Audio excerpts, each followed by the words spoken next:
নতুন একটি ক্লাসে তোমাদের সবাইকে স্বাগতম। আজকে আমাদের ক্লাসের টপিক হলো ভগ্নাংশ। ভগ্নাংশ তোমাদের অনেকের কাছে কঠিন, আবার অনেকের কাছে সহজ মনে হয়, তবে বুঝলে কোনো কিছুই কঠিন নয়। আমার আজকের এই ক্লাসটি মনোযোগ দিয়ে করলে আমি আশা করব ভগ্নাংশ নিয়ে আর কোনো সমস্যা থাকবে না। তাহলে চলো শুরু করা যাক। কোনো একটি নির্দিষ্ট বস্তুকে একটি নির্দিষ্ট ভাগে বিভক্ত করে তাকে হর দ্বারা এবং নির্দিষ্ট অংশ হতে গৃহীত অংশকে লব দ্বারা চিহ্নিত করে যে গাণিতিক ভাব প্রকাশ করা হয় তাকে ভগ্নাংশ বলে। আচ্ছা, ভগ্নাংশটা আমি একটু বুঝিয়ে দিচ্ছি। দেখো, আমাদের কি বলা হয়েছে এখানে, নির্দিষ্ট একটি গৃহীত অংশকে, দেখো এই কলমটা ধরো, এই কলমটা হচ্ছে আমাদের গৃহীত অংশ হর, এবং এটার হচ্ছে আমার নির্দিষ্ট অংশ, দেখো মাউসটা নির্দিষ্ট অংশ, এটা হচ্ছে আমার লব। তাহলে আমরা কিন্তু কলমকে লব বাই হর আকারে প্রকাশ করতে পারি। এটাই হচ্ছে আমাদের ভগ্নাংশ, যেটাকে আমরা লব বাই হর আকারে প্রকাশ করতে পারি।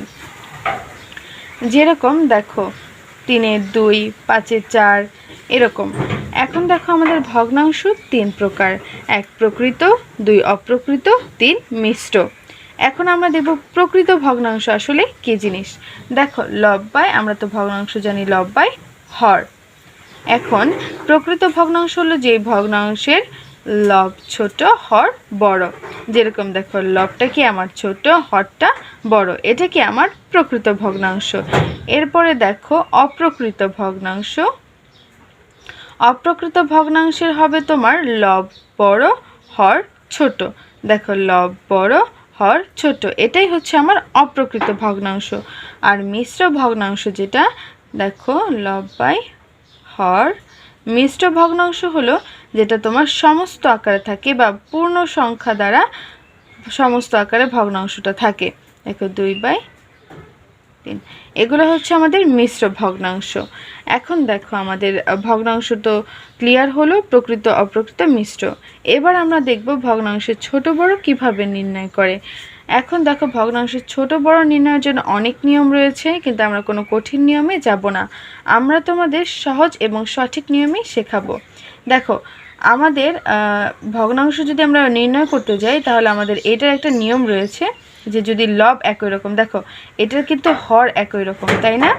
আবার অনেক ভগ্নাংশ দেখবে এইরকম থাকবে যে লব একই রকম, একটা লব একই রকম আর এটার হর একই রকম। যদি লব একই রকম বা হর একই রকম থাকে, তাহলে আমরা এই নিয়মটা অনুসরণ করব, লব বাই হর। আমরা লবটাকে ধরবো হচ্ছে খাবার, যে কোনো একটা খাবার, আর হরটাকে ধরবো আমরা মানুষ। এখন দেখো তার মানে লবটা খাবার আর হরটা মানুষ। এখন যদি আমরা এটা ধরি, দেখো এইখানে কি আমাদের লব একই রকম, তাই না?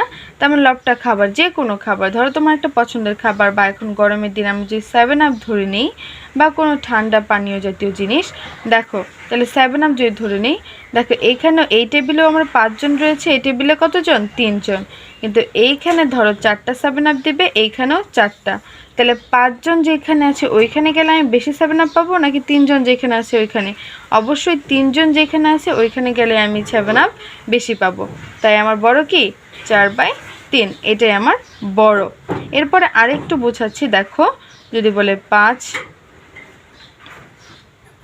দেখো এইখানেও 5টা 7 আপ, এখানেও 5টা 7 আপ, আর এখানে মানুষ 6 জন, এখানে মানুষ 7 জন। তার মানে কি 2 টেবিলে আমাকে 5টা 7 আপ দিল, কিন্তু এইখানে 7 জন, এখানে 6 জন। তাহলে যেখানে 6 জন ওইখানে গেলেই তো আমি 7 আপটা বেশি পাবো, তাই না? তাহলে আমার বড় কোনটা? এইটা। এখন যদি তোমাদেরকে বলে, দেখো এখন যদি আমাদের হর একই রকম থাকে, যেরকম হর যদি একই রকম থাকে, দেখো দুইটার কিন্তু আমাদের হর একই রকম, তাই না? এখন দেখো লবটা, তার মানে আমরা এখনও এই নিয়মটা অনুসরণ করতে পারবো, বা এই সূত্রটা, এই ফর্মুলাটাই ব্যবহার করে এটা বের করতে পারবো। দেখো তার মানে হর একই রকম, তাহলে আমার এইখানেও 7 জন মানুষ রয়েছে, এখানেও 7 জন, কিন্তু এইখানে আমি বলেছিলাম উপরেরটা আমাদের খাবার আর নিচেরটা মানুষ।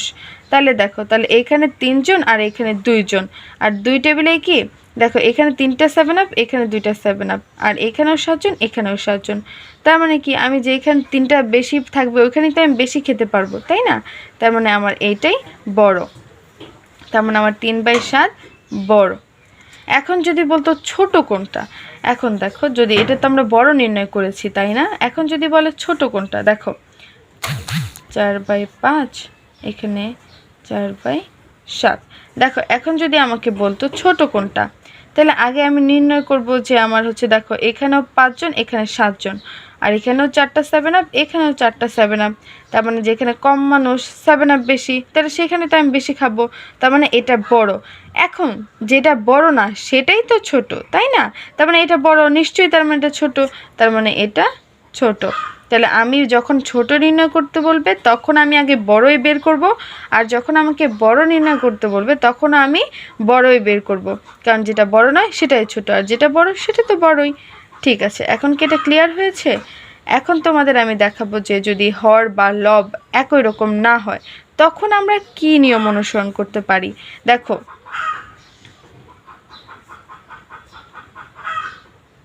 এখন দেখো এখানে হরও একই রকম না, লবও একই রকম না, তখন কিন্তু আমরা আবার এই সূত্র ব্যবহার করতে পারবো না। এই সূত্রটা শুধুমাত্র লব বা হর একই রকম হলে, যেহেতু আমাদের এখানে লব বা হর একই রকম নয়, তাহলে আমরা এখন কি সূত্র ব্যবহার করব জানো? এখন আমরা আড়াআড়িভাবে গুণ করব। দেখো তার মানে হচ্ছে 6 সপ্তাহ 42 আর 3 আটা 24। দেখো তো এখন কোনটা বড় কোনটা ছোট মনে হচ্ছে? এখন কিন্তু 42টা বড়। তার মানে কি আমার 42 কাকে কাকে গুণ করে হয়েছিল? দেখো তো 6 সপ্তাহ 42, তার মানে 6 আর 7কে গুণ করে 42 হয়েছিল। তার মানে এইখানকার মধ্যে লবে কে আছে? 7। এখন গুণ করে আমাদের লবে যে থাকে সেই কি বড়। এখন দেখো আমাদের 7 আর 6 গুণ করে 42 হয়েছিল, 8 আর 3 গুণ করে 24 হয়েছিল। তাহলে আমাদের বড় কত? 42। 42 কাকে কাকে গুণ করে হয়েছিল? 7 আর 6। তার মানে 7টা লবে আছে, তার মানে আমার এইটা বড়, তার মানে 7/8 বড়। আর যদি বলতো ছোট কোনটা, তার মানে এটা বড়, তার মানে এটাই কি আমার ছোট। আরেকটা আমি দেখিয়ে দিচ্ছি। দেখো 3/7, এখানে এখানে যদি আমরা 8/9 ধরি, কোনটা ছোট? যাও এবার আমরা ছোটদের দেখছি। দেখো তার মানে যেহেতু হর বা লব একই রকম না, তাহলে আমরা কি এভাবে আড়াআড়িভাবে গুণ করে নিব। তাহলে 3×9 27 আর 7×8 56। তাহলে দেখো তো এবার কোনটা বড়? অবশ্যই 56 বড়। 56 কাকে কাকে গুণ করে এসেছিল? 7 আর 8। তার মানে লবে কে আছে? 8। তার মানে আমার কি বড় এইটা। যদি বড় এইটা হয় তার মানে ছোট কোনটা? অবশ্যই 3/7। তার মানে আমার এইটা কি ছোট। এখন কি একটু ক্লিয়ার হয়েছে? দেখো আজকে আমাদের ভগ্নাংশ ছোট বড় করা যত নিয়ম ছিল বা যত সহজ নিয়ম ছিল আমি তোমাদের দেখিয়েছি। আশা করি তোমরা বুঝতে পেরেছো। এর পরবর্তী ক্লাসে আমি ভগ্নাংশের যোগ বিয়োগ নিয়ে একটা ভিডিও আপলোড করব। তোমাদের যদি আমাদের ক্লাসটা ভালো লেগে থাকে তাহলে ক্লাসে একটা লাইক একটা কমেন্ট করে দিও। আর যদি এরকম সহজ পদ্ধতিতে অঙ্ক শিখতে চাও তাহলে আমার চ্যানেলটা এক্ষুনি সাবস্ক্রাইব করে রাখো। দেখা হবে নতুন কোনো ভিডিওতে। সে পর্যন্ত সবাই ভালো থাকো, সুস্থ থাকো। আল্লাহ হাফেজ।